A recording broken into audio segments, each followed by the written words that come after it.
Aleluias. Mateus 18:11 está escrito assim: porque o Filho do Homem veio salvar o que se tinha perdido. Até aqui. Feche teus olhos em nome de Jesus. Senhor nosso Deus e nosso Pai, nós queremos te louvar e te engrandecer, porque, meu Deus, até esse momento o Senhor tem falado conosco através do louvor, através das oportunidades, através da oração que tem sido feita. Meu Deus, que nessa hora também o Senhor venha falar conosco, Senhor. Nos fortaleça, nos renova, nos molda através da Tua palavra, Senhor. Que possamos fazer com que essa palavra venha entrar no fundo do nosso coração, Senhor. E que a gente possa praticar essa palavra no nosso dia a dia, Senhor. Que não venhamos ser cristãos dentro de quatro paredes, Senhor, mas que a gente venha ser cristão aonde quer que nós estejamos, Senhor, para que o Teu nome venha a ser exaltado e venha a ser glorificado. É isso que nós te pedimos, em nome de Jesus. Amém? Amém? Hoje eu gostaria de falar com os irmãos sobre a verdadeira conversão. Por que eu queria falar isso com os irmãos?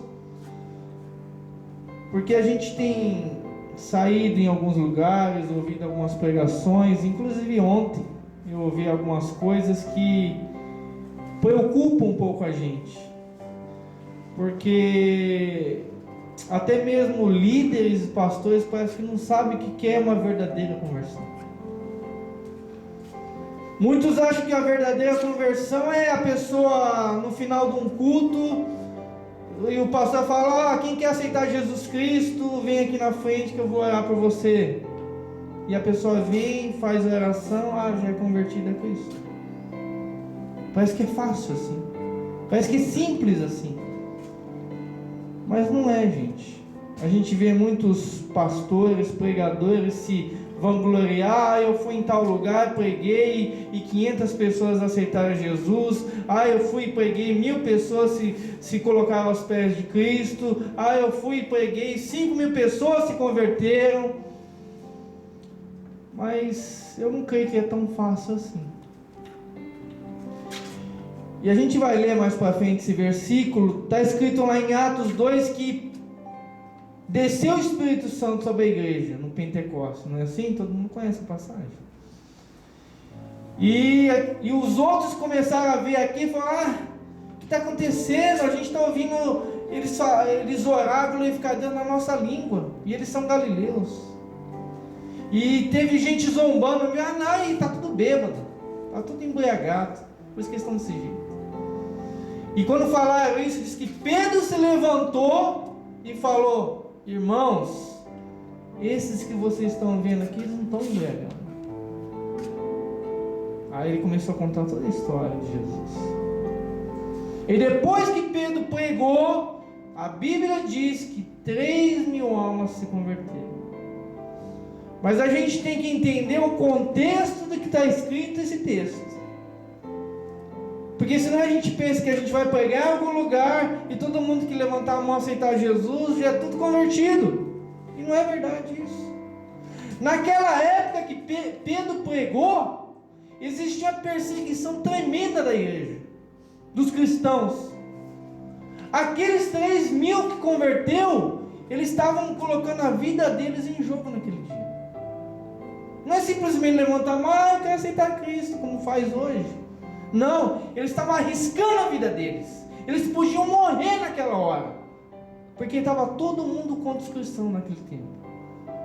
Então naquela época de Atos, no começo aqui de Atos 2, 3, 4, você ser cristão é você falar assim: eu quero morrer. É a mesma coisa, você está se condenando à morte. Muitos morreram, e você lê na Bíblia que muitos morreram. Estevão foi o primeiro. Não é igual hoje que você aceita Jesus e não acontece nada com você. Naquela época você morria se você fosse cristão. Então não é fácil desse jeito que muita gente fala. Mas Jesus disse aqui que eu li: o Filho do Homem veio para salvar. Ele veio para salvar. Mas vamos entender. Ele veio salvar. Ele veio... Mas para que haja salvação, vamos entender as etapas aqui. Para que haja conversão, tem que haver salvação. Abra a sua Bíblia em Isaías 55:7. Abra a sua Bíblia em nome de Jesus.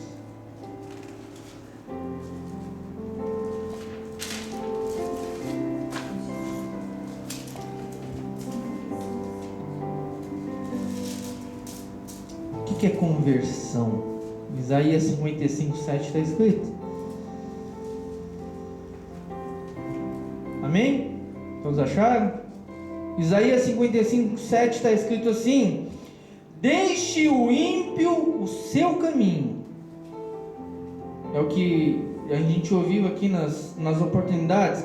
Deixe a sua vontade, e o homem maligno os seus pensamentos. A Bíblia diz que o homem do seu mau tesouro tira coisas más. Quer dizer, o homem maligno, ele tem pensamentos maus. Ele tem que abandonar esse pensamento e se converta ao Senhor, que se compadecerá dele. Torne para o nosso Deus, porque Ele é grandioso em perdoar. Primeira coisa que a gente tem que entender, que a gente tem que abandonar a nossa vontade e abandonar as coisas más desse mundo. Isso é conversão. Mas vamos continuar. Então, será que nós...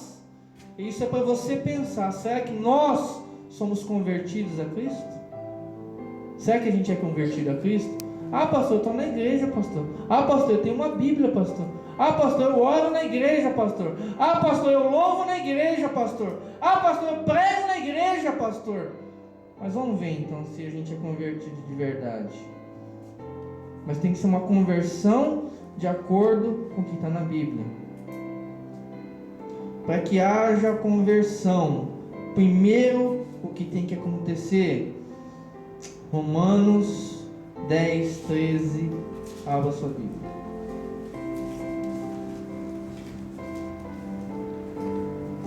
A gente vai abrir vários versículos hoje para a gente entender isso. Não é fácil, gente. Não é fácil uma pessoa se converter dentro da igreja do Senhor. Só aquele que se torna líder e tem que acompanhar, que sabe a dificuldade que é a pessoa se converter de fato de verdade. Romanos 10:13 e 14 está escrito assim: porque todo aquele que invocar o nome do Senhor será salvo. Como, pois, invocarão a quem não creram? E como crerão naquele em quem não ouviram? E como ouvirão se não há quem pregue? Você está vendo a sequência aqui? Vai invocar o quê? Para invocar, ele tem que crer. Mas para ele crer, alguém tem que pregar. É o que eu falei ontem. É ontem, né? Ontem, mas foi anteontem que a gente foi. Foi anteontem que a gente foi. Anteontem que a gente foi lá na conferência. E eu queria ter ouvido pregação para me alimentar, mas eu creio que lá naquele lugar, que devia ter umas 400 pessoas, tinha gente que estava desviada. Você vê que tinha gente desviada lá dentro. Tinha gente lá que não conhecia Cristo. E eu não vi pregação sendo feita lá para falar de Jesus. Só no final que o Juliano falou. Mas tantos pastores, para que foi lá? Ouvir música? O pastor tem que ir lá, eu quero pregar. Diminui esse louvor aí que eu quero pregar. Eu quero falar da palavra de Deus. A gente não viu isso. Aí, o que está falando aqui em Romanos? Que se não tem quem pregue, não vão crer. Não vai crer. Primeira coisa que tem que acontecer para a conversão: ouvir a pregação. Não precisa abrir sua Bíblia, mas onde a gente começou, lá em Atos que eu falei, Atos 2:14, é o que eu falei. Pedro se levantou e ele falou assim: Pedro, porém, pondo-se de pé com os 11, levantou a sua voz e disse-lhes: varões judeus e todos os que habitam em Jerusalém, seja-vos isto notório e escutai as minhas palavras. Por isso que eu falo, as pessoas vêm para a igreja, tem que estar atento na pregação. Tem gente que fica voando, então o pensamento dela está lá não sei aonde. Ou a pessoa está falando no telefone, ou está mexendo no telefone, ou sai toda hora. Não. Pedro falou, ó, me escuta! Porque se você não escutar, a tua vida não muda. Tem gente na igreja que está anos dentro da igreja, por que ela não muda? Porque ela não ouve. Eu não estou falando de escutar, gente, eu estou falando de ouvir, prestar atenção, dar atenção. Por exemplo, eu estou sentado aqui, eu estou no restaurante, sentei no restaurante. Tem uma pessoa, tem outra mesa do meu lado. As pessoas estão conversando lá, não estão? Você está escutando o que elas estão ouvindo, não está? Você está escutando o que elas estão ouvindo, mas vocês não estão ouvindo e prestando atenção no que elas estão falando. Você está prestando e dando atenção à pessoa que está sentada na tua mesa conversando com você. Mas você está escutando o que elas estão ouvindo. E tem gente que está dentro da igreja, está escutando o que o pastor está falando, mas não está dando atenção nenhuma. Eu pego no pé disso, muita gente fica disso. A gente fica lá. Tem que escutar. Pedro, ele pediu, escuta. Por quê? Não precisa abrir sua Bíblia, Romanos 10, 17, está escrito assim. Consequentemente, a fé vem por ouvir a mensagem, e a mensagem ouvida mediante a palavra de Deus. A gente tem que ouvir o quê? A palavra de Deus. A gente não tem que ouvir lorota não, a gente tem que ouvir a palavra. Por que a gente tem que ouvir a palavra? Abra sua Bíblia em Hebreus 4, 12.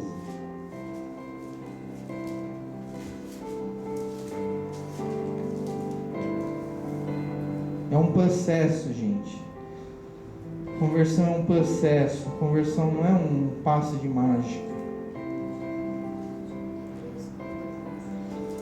Hebreus 4,12 está escrito assim: porque a palavra de Deus é viva e eficaz, e mais penetrante do que a espada alguma de dois gumes, e penetra até a divisão da alma e do espírito, e das juntas e medulas, e é apta para discernir os pensamentos e intenções do coração.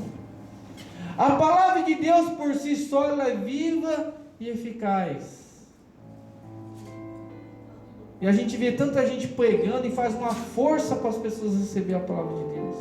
Não tem que você fazer força. Glória a Deus! Aleluia!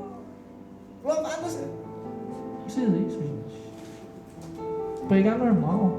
Falar normal. Eu dei o exemplo de Jonathan Edwards. Leu pausadamente, a igreja inteira desabou. Por quê? Porque não é o poder do pastor falar, a eloquência do pastor. O Espírito Santo tem que descer. Igual conversando com aquele irmão que eu falei que eu estava conversando com ele ontem. Ele falou, tem uma coisa, pastor, que eu já não vejo mais nas igrejas. Aí que eu estava assistindo um culto lá na Assembleia de Deus do Brasil, é uma coisa que eu fiquei impactado. O pastor só ele pregando, sem aquele negócio de dar cambalhota no púlpito, ficar falando aquele monte de coisa. Só dele pregar calmamente, as pessoas começavam a se quebrantar, a chorar, demônios se manifestavam. Por quê? Porque Deus está agindo no meio da igreja. Não é força do homem. A Bíblia diz que não é pela força nem pela violência, é pelo poder do Espírito Santo. Se o Espírito Santo está aqui agindo, você vai ser tocado. Eu não preciso fazer força aqui.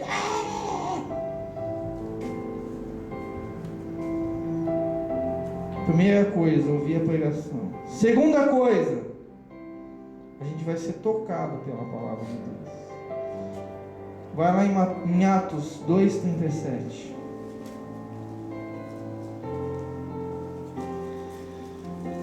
Pedro, ele pregou, falou. Aí a gente vai chegar aqui no 2,37. E ouvindo eles isto, compungiram-se o seu coração e perguntaram a Pedro e aos demais apóstolos: que faremos, varões irmãos? E disse-lhes Pedro: arrependei-vos, cada um de vós seja batizado em nome de Jesus Cristo, para o perdão dos pecados, e receberei o dom do Espírito Santo. Isso aqui é muito interessante a gente prestar atenção. Você vê aqui Pedro chamar alguém quer se converter a Cristo aqui? Está escrito isso aqui. Você vê escrito aqui que Pedro chamou alguém? Alguém quer aceitar Jesus? É o que muito pregador faz hoje. Pedro não fez isso. As pessoas foram impactadas pela palavra e elas vieram falar com Pedro. Pedro, a gente quer se converter, como que a gente faz? A pessoa que recebe a palavra de Deus, quando o Espírito Santo está agindo na vida dela, pastor, depois de pregar, a pessoa vai vir chorando e fala: pastor, eu quero aceitar Cristo, eu quero entregar minha vida para Jesus. Pastor, não precisa convidar ninguém, não precisa. 3.000 pessoas foi lá, a gente quer aceitar Jesus, não precisa falar mais nada. Hoje em dia se faz uma força tanta para trazer as pessoas para Cristo, não precisa de força. A palavra de Deus já tem poder para agir no coração das pessoas. Ele falou: o que a gente vai fazer, Pedro, agora? O que Pedro falou? Arrependei-vos, cada um seja batizado em nome de Jesus, para o perdão dos pecados, e vocês vão receber o Espírito Santo. Só a palavra age, não precisa de mais nada. Foram tocados pela palavra do Senhor. Em Hebreus, não precisa abrir sua Bíblia, em Hebreus 3,15, está escrito assim: enquanto se diz, hoje, se ouvirdes a sua voz, não endureçais o vosso coração como na provocação. Mas a gente tem que estar receptivo à palavra do Senhor, não pode endurecer. Terceira coisa que a gente tem que aceitar, que a gente tem que acontecer para a conversão acontecer nas nossas vidas: aceitar o convite do Senhor. E a gente vai continuar lá em Atos. Deixa a tua Bíblia aberta em Atos 2. Atos 2:41 está escrito assim: de sorte que foram batizados os que de bom grado receberam a sua palavra. Porque eles de bom grado, eles aceitaram com alegria. Ninguém foi obrigado, eles aceitaram porque eles quiseram. Naquele dia agregaram-se quase 3.000 almas. Bom grado. As pessoas aceitaram porque quiseram. Tem gente que é carregada até na frente do púlpito para aceitar Jesus. Não tem que carregar ninguém, gente. A gente vai pregar e a pessoa vai aceitar Jesus. E não precisa ser na igreja também, não. Você pode estar na tua fábrica, você pode estar com teu amigo na tua casa, você começar a falar de Cristo para ele, e pode falar assim: eu quero aceitar Jesus aqui. E você pode chegar com ele e orar com ele na hora e ir aceitar Jesus na tua casa. As pessoas ficam com essa mentalidade: não tem que ser na igreja. Não tem que ser na igreja. Se você é cristão, se você tem a palavra de Deus, você pode fazer uma pessoa aceitar Jesus onde quer que ela esteja. Aquela passagem de Filipe, o Espírito Santo fala assim: Filipe, segue aquela carruagem. E Filipe foi indo, e o servo da rainha lá da África, de Candace, estava lendo a Bíblia, estava lendo Isaías. E ele subiu naquela carruagem e perguntou para aquele rapaz: o que você está lendo? Eu estou lendo Isaías, eu estou lendo isso aqui. Você está entendendo o que você está lendo? Filipe perguntou: como que eu vou entender se ninguém me explica? É isso que acontece muitas vezes dentro da igreja. As pessoas leem a Bíblia, mas não entendem nada que está escrito, porque não tem ninguém que explique. É o exemplo que eu dei ontem. Gente que está sem nenhuma capacitação para ser um obreiro na casa de Deus é levantado, não consegue nem abrir a própria Bíblia. Como que essa pessoa vai ajudar outra pessoa? Esse rapaz, ele estava interessado, ele queria conhecer a palavra, mas ele não estava entendendo. Filipe sentou com ele, explicou, apresentou Jesus. Na primeiro negocinho que tinha água, ele falou assim: eu posso ser batizado aqui, ó. Não faz mal nenhum ser batizado aqui, não é? E Filipe falou: se é de todo o coração, pode ser batizado. Sabe, não existe regra, gente. Se a pessoa está aceitando Jesus de todo o coração, não, vamos batizar agora. Quer batizar? Aceitou de todo o coração? Batiza. Mas naquela época era uma conversão verdadeira das pessoas. Não é uma empolgação. Hoje em dia é tudo complicado, você tem que dar estudo para ver se realmente a pessoa quer aceitar a Jesus. Mas naquela época aceitar Jesus é você estar pedindo para morrer. Então quando a pessoa aceitava Cristo, eles tinham certeza que a pessoa queria Jesus, porque ela estava arriscando a vida dela. Hoje ninguém arrisca a vida para aceitar Jesus, a não ser na China, na Ásia, em alguns lugares. Mas aqui, você está sofrendo algum risco de vida aqui aceitando Jesus? Não está. Mas naquela época eles tinham isso. Aceitou o convite.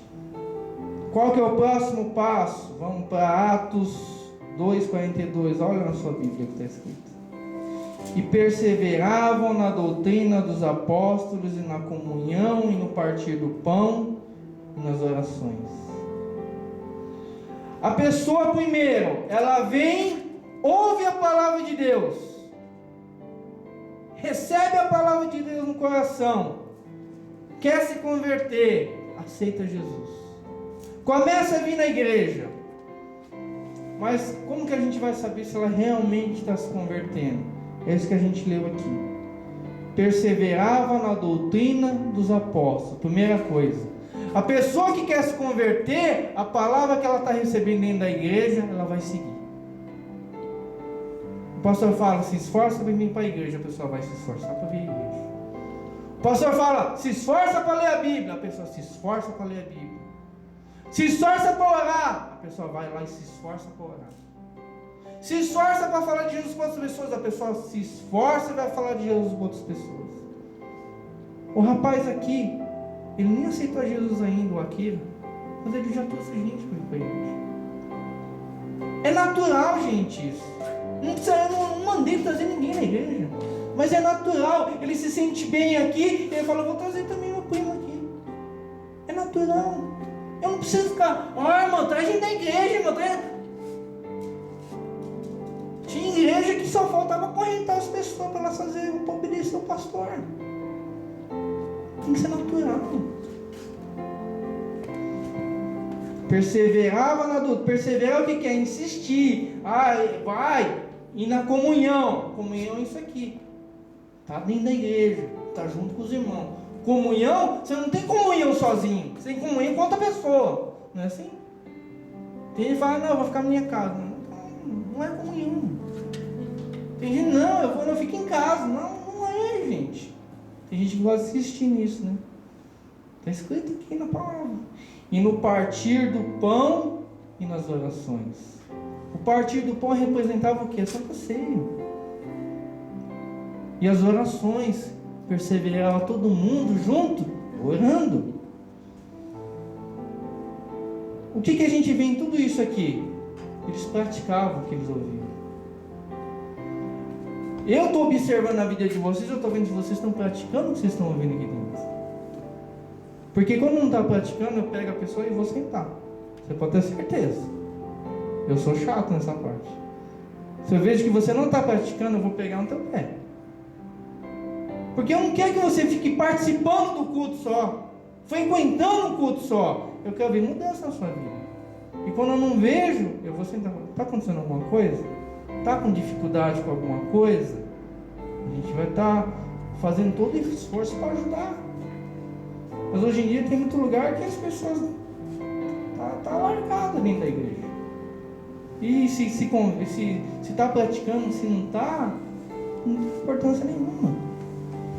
Tiago 1,22 está escrito assim: sede cumpridores da palavra e não somente ouvintes, enganando-vos com falsos discursos. Então a gente não pode só ouvir, a gente tem que praticar. Aqueles homens lá em Atos, eles praticavam o que eles estavam ouvindo. Quinta coisa, através do aprendizado da palavra vem o temor, santidade, e Deus pode trabalhar com poder e com liberdade. É o que a gente ouviu ontem sobre o temor. Se a gente está prestando atenção na palavra de Deus, se a gente está vindo à igreja com vontade, a gente vai ter que começar a ter temor de Deus. Você vai ter temor. Você vai ter temor de pecar. Você vai ter temor de fazer mal para as outras pessoas. Você vai ter temor de Deus. E vai ser normal. Ninguém vai te ameaçar. Ó, irmão, se você fizer isso, o diabo vai te arrebentar, irmão. Não. O Espírito Santo vai colocar temor dentro de você. Você vai pensar 2 vezes antes de fazer coisa errada. Eles tinham temor. E ó no 43, Atos 2:43, olha o que está escrito aí. E em toda a alma havia temor, e muitas maravilhas e sinais se faziam pelos apóstolos. Quando tem temor dentro da igreja, começa a ver milagres, começa a ver a ação de Deus na vida das pessoas. É isso que a gente vai ver. Continuando. Depois disso, Atos 2:44, que está escrito aí. E todos os que criam estavam juntos, e tinham tudo em comum, e vendiam as suas propriedades e fazendas, e partiam com todos, segundo cada um havia de mister. É o que vai acontecer quando a igreja segue todos esses passos que eu estou falando. Vai haver unidade, vai ser um corpo só, e vai haver amor. E eles não estavam importando o que eles tinham. Ah, irmão, está passando necessidade, vou vender meu carro, vou vender minha casa e vamos repartir, e ninguém vai passar necessidade mais aqui. Hoje em dia a gente não vê isso. Hoje em dia esse prédio tem que ficar cada vez mais rico, é só para você, fica mais rico cada vez para você. Ninguém quer ajudar ninguém. Então no pouco que a gente pode ajudar, a gente vai ajudar. Por exemplo, esse projeto do Juliano Som que ele está fazendo no Piauí, e eu não vou depender de ministério aqui do Japão, eu vou tentar entrar em contato direto com ele lá, para poder ajudar lá direto. Se alguma coisa, né, da oferta do dízimo que eu puder tirar, nem que seja pouco, não tem problema, e a gente puder enviar para ajudar as crianças que estão passando necessidade lá, a gente vai ajudar. Porque a gente é pouco também, a gente não tem como ajudar muita coisa.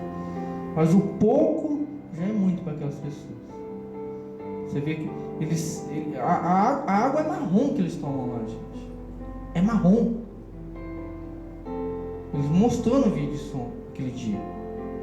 É uma água cheia de fezes, cheia de urina, cheia de toda sujeira. E eles têm que tomar. Porque se eles não tomarem, eles morrem de sede. E a gente vê aquele governo gastando bilhões com uma porcaria de uma Copa do Mundo e está todo mundo morrendo lá aqui no Nordeste. Para construir um estádio no Brasil, lá no Rio de Janeiro, eles gastaram R$1,5 bilhão. Mais caro que qualquer estádio na Europa. Por quê? Porque um monte de gente está enfiando dinheiro no bolso. É um bando de safado lá no Brasil, que está fora. Ah, o Brasil vai mudar, está crescendo. Ah, o presidente vai ser evangélico, vai mudar. Não dá nada. Vai piorar. Porque a gente é egoísta, só pensa em si. Então, dentro da igreja, tem que ser diferente. A gente está vendo alguém passar necessidade, dá a mão e ajuda. Ah, não, mas é meu. Não é meu. O que você tem é Deus que te deu. E Deus está esperando que você reparta o que ele precisa. O Juliano está dando um exemplo disso. E o que eu estava falando para minha esposa hoje, ele não só ajuda, ele manda a gente lá, manda dinheiro, ele fala, não, ele vai lá, ele se envolve com as coisas, ele senta com as pessoas, ele conversa, ele ouve as necessidades das pessoas. Porque tem gente que ajuda, mas ajuda de longe, só manda dinheiro, manda gente lá e fica lá na boa lá. Não, a gente tem que se envolver. Mais para frente, a gente tendo condição, a gente vai ver lugares aqui na Ásia que a gente pode ajudar. A gente vai ajudar pessoas da Ásia, que está cheio de gente pobre aqui também nesse lugar. Aqui, o que eu falo, aqui no Japão é difícil a gente querer ajudar alguém, porque é difícil ter gente que passa necessidade. Porque até mesmo os mendigos, as pessoas que moram na rua aqui no Japão, moram na rua porque quer. Porque não quer trabalhar. Eu já vi muito mendigo que mora na rua aqui no Japão, japonês, eu não trabalho porque eu não quero pagar imposto. Ele fala assim. Não quero ter compromisso com nada. Eu prefiro morar na rua, que eu fico pedindo dinheiro aqui, como, e tá bom com a minha vida. Não é porque está passando necessidade. Eu fui em Ueno uma vez evangelizar, um parque de Ueno em Tóquio. E lá é um parque cheio de mendigos. milhares de mendigos, e um monte de barraca. E tinha uns mendigos novos que tinha acabado de chegar, só que eles estavam com a barraca de camping de uns 10 lugares, sentado naquelas cadeiras que a gente senta de camping, comendo sushi. É mendigo. Mendigos. Isso aqui é mendigo chique. Mendigo chique. Né? Tá? O maior conforto lá no meio dos mendigos. Tá comendo coisa boa, tá comendo coisa melhor que a gente come. É mendigo. Então é diferente, mas, por exemplo, numa Tailândia, numa Filipinas, num Vietnã, tem gente passando miséria igual no Brasil. E precisa de ajuda. A minha intenção aqui, igual quando eu comecei a igreja, eu falei para minha esposa, tá cheio de vietnamita aqui, tá cheio de chinês aqui, é de pegar essa gente, de converter essa gente e mandar eles para o país deles, para eles pregarem o evangelho lá para o país deles. Porque a gente ir para esse país, ter que aprender a língua, ter que se acostumar com a cultura, vai demorar muito mais para você fazer isso. É mais fácil você pegar a pessoa da terra, fazer ela se converter aqui e enviar ela. Eu estou orando a Deus para que Deus venha enviar a gente assim. Ela está enviando, né? O irmão é do Peru, está vindo filipino, que venha chinês, que venha outras pessoas de outros países, para que venham ser capacitadas e venham pregar o evangelho. Esse é o nosso objetivo. Mas vamos continuar. Então tem que haver amor. Outra coisa. Continua em Atos 2:46. Leia na sua Bíblia. E perseverando unânimes todos os dias no templo, partindo o pão em casa, comiam juntos com alegria e singeleza de coração. Perseveramos unânimes todos os dias no templo. Tem gente que não se esforça nem para vir um dia na igreja, ou 2 dias, ou 3 dias. Eles iam todo dia no templo buscar Deus, todo dia. Ah, pastor, eles não faziam, não, fazia, trabalhavam. Mas eles todo dia, eles tinham prazer de estar buscando a Deus. E a gente não precisa vir todo dia, mas os dias que a gente tem para buscar a Deus, irmãos, busque. É igual, eu dou exemplos, você tem que comer todo dia, e come várias vezes por dia. Por que para Deus, uma vez só está bom na semana? Eu observo. A pessoa faltou uma vez, teve compromisso, não tem problema, mas começa a seguir isso, eu vou perguntar o que está acontecendo. Os irmãos, eles não vieram hoje, a Miriam e o Harado, porque ela foi fazer o pré-natal. Já estou avisado disso. Mas se eu vejo a pessoa faltar muito no culto, alguma coisa está errada. Porque a pessoa que falta muito no culto não está convertida, gente. Porque a pessoa que é convertida, ela tem prazer de vir à igreja. Ela tem prazer de ouvir a palavra de Deus. Ela tem prazer de estar junto com os irmãos. E pessoa que não quer fazer isso não é convertido. É o que está escrito aqui em Atos. Não sou eu que estou falando. Eu que estou falando. E é o versículo que eu coloquei aí, que eu não sei onde está, que eu colei em Hebreus 10:25. Não deixando a nossa congregação, como é costume de alguns, antes admoestando uns aos outros. Quer dizer, sempre... Está escrito lá? Então... Sempre está falando um com os outros, irmão, vamos buscar Deus, vamos se esforçar, vamos lá, porque o dia, ele está se aproximando, aquele dia. E para terminar, Atos 2:47, leia o que está escrito aí. Louvando a Deus e caindo na graça de todo o povo, e todos os dias acrescentava o Senhor à igreja aqueles que se haviam de salvar. Todo mundo começa a se alegrar, todo mundo simpatiza com a igreja, e naturalmente Deus começa a acrescentar pessoas à igreja. O que é a igreja? O que a gente aprendeu que a igreja é um corpo, não é assim? Como se fosse o nosso corpo. Diz que a igreja é um órgão vivo. E um órgão vivo, o que acontece? Ele cresce, não cresce? Está sempre em crescimento. A Maria Eduarda estava pequenininha, já está crescendo. E ela vai continuar crescendo. Porque ela é viva, ela está viva. Uma plantinha também, ela começa pequenininha, mas ela não para de crescer. Não é assim? O teu cabelo não para de crescer, as tuas unhas não param de crescer. Por quê? Você está vivo. Então a igreja crescer é uma coisa natural. Se está acontecendo tudo de acordo com o que a palavra de Deus está ensinando, naturalmente a igreja cresce. Quando a gente começou, o irmão Daniel não estava aqui. Quando a gente começou, a irmã Ed não estava aqui. Quando a gente começou, o irmão deles não estava aqui. Naturalmente vai crescendo. Mas não tem que ser, hoje em dia é forçado as coisas, tem que jogar as pessoas para dentro da igreja, e eu quero ver isso aqui cheio o mais rápido possível. Esse ano vai ter que ter 300 pessoas aqui dentro. Isso é um homem que está querendo fazer a coisa crescer. É a mesma coisa você pegar assim, não, eu quero que a minha unha cresça, pega um alicate e começa a puxar para ver se a tua unha cresce. Será que vai crescer a tua unha desse jeito? Não vai, gente. Isso é forçar a natureza. É naturalmente que vai vir. Então, eu creio que Deus vai trazer aqueles que vão ser salvos.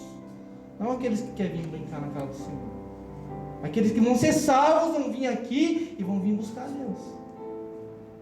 E eles tinham testemunho para mostrar para as outras pessoas. A gente tem que ter testemunho como cristão, gente. A gente tem que ter testemunho para mostrar a nossa vida para as outras pessoas. É o que eu falei ontem, e falei lá no congresso que a gente foi, que a gente tem que não ser crente dentro da igreja, a gente tem que ser crente fora da igreja. Você tem que ser, as pessoas têm que olhar para você e tem que ver diferença. As pessoas naquela época caíam na graça de todo o povo. Por que eles caíam na graça de todo o povo? Porque eles viam que eles eram diferentes. Naquela época tinha muita miséria, tinha muita gente pobre, tinha muita viúva, tinha muito órfão. Ninguém ajudava, eram só os cristãos que ajudavam.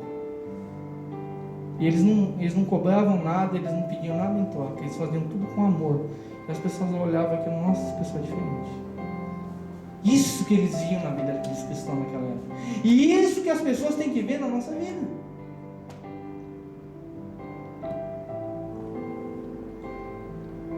Nesse congresso que a gente foi, tem um pastor japonês que ele deu uma palavra curta e disse que ele é um estudioso, ele estuda muito sobre a história do Japão. E ele contou da evangelização do Japão no começo, lá em 1500 e tal, lá. Diz que veio os navios portugueses para o Japão, na mesma época também foram para o Brasil, e vieram aqui para o Japão para colonizar e para evangelizar os japoneses. E muitos se converteram no Japão. Aqui no Japão chegou a ter 500 mil evangélicos. Naquela época, dava mais de 10% da população. Mais de 10% da população dava. Mas, depois de um tempo, o governo se levantou e começou a perseguir todo mundo. Um monte de gente morreu. Diz que muita gente aqui em Haiti e em Gifu morreu. Muitos. Aqui dessa região morreram por causa do Evangelho. Entregaram a sua vida por causa do Evangelho. Isso é testemunho. A gente ouve muito falar de avivamento, né? Igual aquele no dia lá. Juntou 400 pessoas aqui no Japão, já é bastante gente, né? A igreja reunir 400 pessoas aqui no Japão já é uma coisa grande. Já está tendo avivamento aqui. Isso não é avivamento, gente. Avivamento é quando se dá a vida por causa do Evangelho. As pessoas dão a vida. Naquela época os japoneses eles foram pregados em cruz aqui. Foram pregados em cruz, igual a Jesus. Vários, milhares de japoneses foram pregados aqui. Ele falou que aqui foi o Senhor da fé, né? Naquela época eles entregaram, era criança, era velho, morria todo mundo. Então, esse pastor japonês, ele crê que uma semente que foi derramada, foi o sangue de toda essa gente que foi derramada aqui nessa terra. Ele crê que ainda Deus ele vai fazer coisa grande nesse país. Ele crê, ele fala. E através da gente, porque a gente chegou aqui, a gente é descendente de japonês, muitos já tem o domínio da língua, e a gente tem que fazer isso, a gente tem que levar o Evangelho para essa nação aqui. E uma coisa interessante que o Juliano Som falou, ele falou assim, está escrito na Bíblia que as portas do inferno não prevaleceram contra a igreja, não é assim? E ele fala que muita gente entende ao contrário, que parece que o inferno não vai derrubar as portas da igreja. Muita gente, quando ouve esse versículo, ela entende isso, que a porta de Deus que é forte, o diabo não vai conseguir derrubar, mas é o contrário. É a gente que vai avançar para derrubar os portões do inferno que está nos lugares. Existem várias portas de inferno em várias cidades aqui do Japão, que tem que ser derrubada. O que ele está querendo dizer? Que se você for o evangelho, o diabo vai cair e as pessoas vão se converter. Porque às vezes a gente é incrédulo e a gente fala, nossa, japonês é tão difícil de converter, né? Mas Deus está falando que as portas do inferno, está cheio de portas do inferno aqui no Japão, está cheio. Não vai prevalecer. Se a gente for com fé, se a gente pregar, essas pessoas vão se converter. Então isso que a gente tem que buscar. Tem que buscar isso. Dar vida pelo evangelho. Dar vida. Senão, não tem. Porque se a gente ficar na nossa comunidade, não vai mudar nada. O Gileno só nem podia. Ele podia ficar cantando lá em São Paulo, no Rio de Janeiro, continuar com a vidinha dele, como muitos outros artistas evangélicos faz, e não se envolver com lá. Não, mas ele falou que ele já vai voltar do Japão, já vai direto para o Piauí, para continuar as obras lá, continuar a fazer o que ele tem que fazer lá. Por quê? Porque o interesse dele é esse: ajudar, é ser útil para as pessoas. É o exemplo que ele deu na pregação. Ele falou, as pessoas não tinham o que comer. Ele falou assim, o sonho das pessoas lá não é igual aos nossos sonhos. Qual que é o teu sonho? Meu sonho é ter uma casa nova. Meu sonho é ter um carro novo. Meu sonho é ter isso, ter aquilo. Não tem esse sonho. O sonho daquelas pessoas, qual que é o sonho delas? Não passar fome. O sonho delas é ter comida na mesa, porque eles não têm. É sonho. Uma coisa que pra gente é normal, que a gente tem todo dia na nossa mesa, para eles é um sonho. Ter uma água limpa para beber. Sonho deles é uma miséria total, gente. Então a gente tem que e diz que ele fez 53 cesta básica, distribuiu para aquele povo, conseguiu ligar, instalar aquela máquina que tira o sal da água e transforma a água que pudesse as pessoas beber. Depois que elas receberam o alimento, receberam roupa, receberam a água, e aí ele pregou o evangelho. Deus ama vocês, Deus não esqueceu de vocês. E ele fala assim, e eles creram nisso, porque eles viram palpável o amor. Não foi só um amor falado. A gente ama as pessoas do Nordeste, a gente ama o japonês, mas a gente não faz nada pelas pessoas. As pessoas têm que ver, palpar. Ele falou, por isso que ele falou da encarnação de Cristo. O amor, porque Deus ele é amor, ele encarnou, a gente consegue ver. O amor em si a gente não consegue ver, mas o amor se transformou em carne, veio para a terra, agiu no nosso meio, todos viram. E o nosso amor como cristão a gente tem que demonstrar para as outras pessoas. Não adianta você falar, eu amo, é igual um marido fala para a esposa, eu te amo, mas não faz nada para a esposa, não agrada a esposa, não é difícil. Eu agrado, né? Amém? Então a gente tem que ter testemunho. A gente tem que ter testemunho, amém? Guarde essa palavra no teu coração. A verdadeira conversão é essa, é um processo. Não é um passe de mágica que as pessoas se convertem de um dia para o outro, amém? Se coloque de pé. Vamos agradecer a Deus por esta palavra. Que a gente possa observar esses passos na nossa própria vida, se realmente estão acontecendo, e se não estão, que a gente venha buscar mais a Deus para que isso venha acontecer, e que a gente venha se tornar um verdadeiro cristão, um verdadeiro discípulo do Senhor. Feche teus olhos, vamos agradecer ao Senhor por esta palavra. Senhor nosso Deus e Senhor nosso Pai, nós queremos te agradecer por todas as coisas. Agradecemos, Senhor, por mais esta palavra. Senhor, o Senhor nos ensina, meu Deus, como acontece a verdadeira conversão, Senhor. Nós, lá no capítulo 2 de Atos, nós vemos claramente, nitidamente, a conversão das pessoas, da transformação, da regeneração e da santificação daquelas pessoas, como nós também estudamos ontem sobre a salvação, meu Deus, no estudo bíblico que nós fizemos. Meu Pai, que no nome de Jesus essa palavra venha estar guardada no nosso coração, que a gente possa enxergar isso na vida de outras pessoas, Senhor, que a gente possa trazer pessoas na Tua casa e que a gente possa ver todo esse processo, meu Deus, acontecer na vida delas, que elas possam ser transformadas, possam ser abençoadas, possam ser, meu Deus, verdadeiramente convertidas ao Senhor. Eu peço, abençoa cada um que está aqui, abençoa aqueles que não vieram, alcança com o Teu poder, com a Tua graça, nos ajuda nessa caminhada que não é fácil, nos guia em todo, meu Deus, o Teu caminhar, Senhor. Abençoa poderosamente, é isso que nós Te pedimos aqui nesta manhã, e já Te agradecemos e Te louvamos, em nome de Jesus, amém e amém.